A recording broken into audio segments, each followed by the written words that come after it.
There is no straightforward way for making cavity maps in Blender, so I'll be using a simple shader node setup. Select your object and head to the shading tab.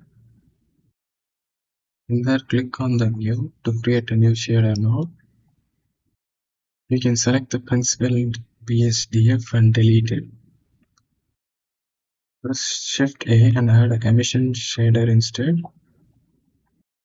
After that, add a geometry node. At last, add a color ramp. Connect the pointiness to the factor of the color ramp. Color from the color ramp into the color from emission node.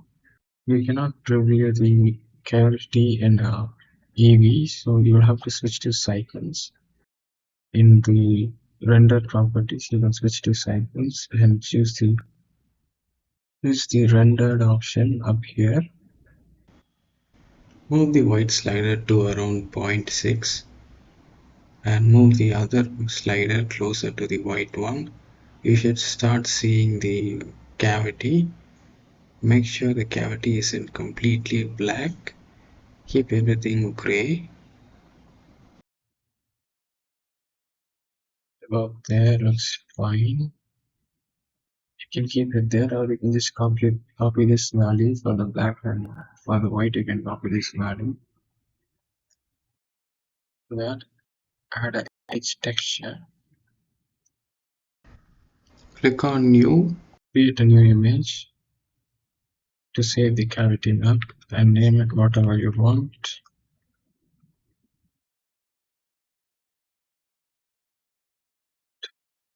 If alpha is turned on, you can turn it off. We don't need that.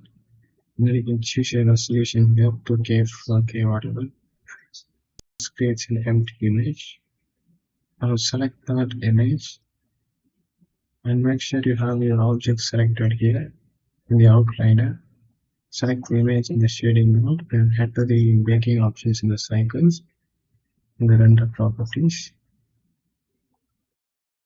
Since I'm going to use emission to bake this cavity map, you can switch to emission. Hit bake now. The image has the cavity details now. Let me show you a preview. If I turn this off, and this is a normal plane without any cavity. If I use that material here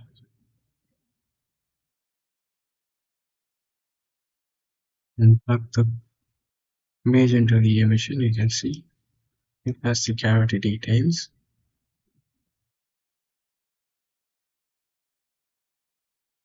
Our Blender doesn't save your images by default. You'll have to go to this option and save it, or you can just go to texture option and then save it there.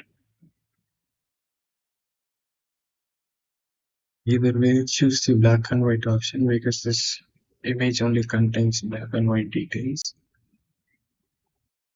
Also choose the non-color option here and then save the image. That's about it. Thank you for watching.